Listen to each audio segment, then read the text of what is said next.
ভোটের মুখে ফের কড়া অবস্থান নিল নির্বাচন কমিশন।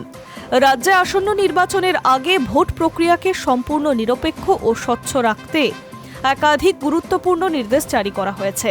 এর মধ্যে সবচেয়ে তাৎপর্যপূর্ণ সিদ্ধান্ত হল ভোটের কাজ কোনোভাবেই সিভিক ভলেন্টিয়ার বা গ্রিন পুলিশকে মোতায়েন করা যাবে না। এই মর্মে রাজ্যের মুখ্য নির্বাচন আধিকারিক মনোজ কুমার আগরওয়ালকে চিঠি পাঠিয়েছে কমিশন।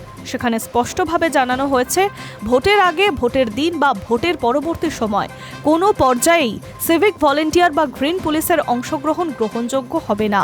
শুধু তাই নয়, ভোটের 3 দিন আগে থেকে ভোটের পরের দিন পর্যন্ত তারা ইউনিফর্ম পরে ডিউটিতে থাকতে পারবেন না। বুধবার এক গুরুত্বপূর্ণ ভার্চুয়াল বৈঠকে এই সিদ্ধান্তগুলি জানানো হয়েছে। বৈঠকে উপস্থিত ছিলেন মুখ্য নির্বাচন কমিশনার জ্ঞানেশ কুমার এবং রাজ্যের নির্বাচনী কর্তারা। সেই বৈঠকেই নির্বাচন সংক্রান্ত নিরাপত্তা ও নজরদারি ব্যবস্থাকে আরও শক্তিশালী করার ওপর জোর দেওয়া হয়েছে। সূত্রের খবর, এবারের নির্বাচনে প্রায় 3000 ক্যামেরা ব্যবহার করা হবে। বাইরে নজরদারি চালানো হবে। শুধু বুথেই নয়, আশেপাশের এলাকাগুলিতেও কড়া নজরদারি চালানো হবে। রাস্তায় রাস্তায় নাকা চেকিং চালানো হবে, যাতে অবৈধ কার্যকলাপ রোখা যায়। কমিশন স্পষ্ট করে জানিয়ে দিয়েছে, যদি কোনো বুথে ক্যামেরা কাজ না করে, নজরদারিতে গাফিলতি ধরা পড়ে, তাহলে সঙ্গে সঙ্গেই বুথে পুনর্নির্বাচন ঘোষণা করা হবে।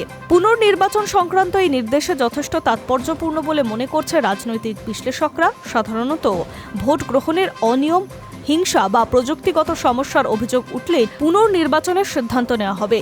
তবে এবার আগাম সতর্ক হিসেবে ক্যামেরা বিকল থাকলে পুনর্নির্বাচনের কথা জানিয়ে দিয়েছে কমিশন।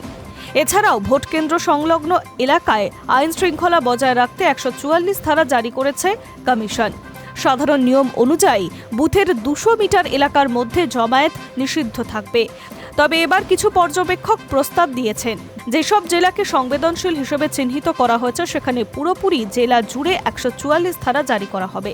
এই প্রস্তাবকে নিয়ে কমিশন এখনও চূড়ান্ত কোনো সিদ্ধান্ত জানায়নি। উল্লেখযোগ্যভাবে এর আগেও 2021 সালে বিধানসভা নির্বাচন এবং 2024 সালের লোকসভা নির্বাচনের সময় একই ধরনের নির্দেশ জারি করেছিল নির্বাচন কমিশন। সেই ধারাবাহিকতাকেই এবার সিভিক ভলেন্টিয়ার বা গ্রিন পুলিশকে ভোট প্রক্রিয়া থেকে দূরে রাখা হচ্ছে। High news network.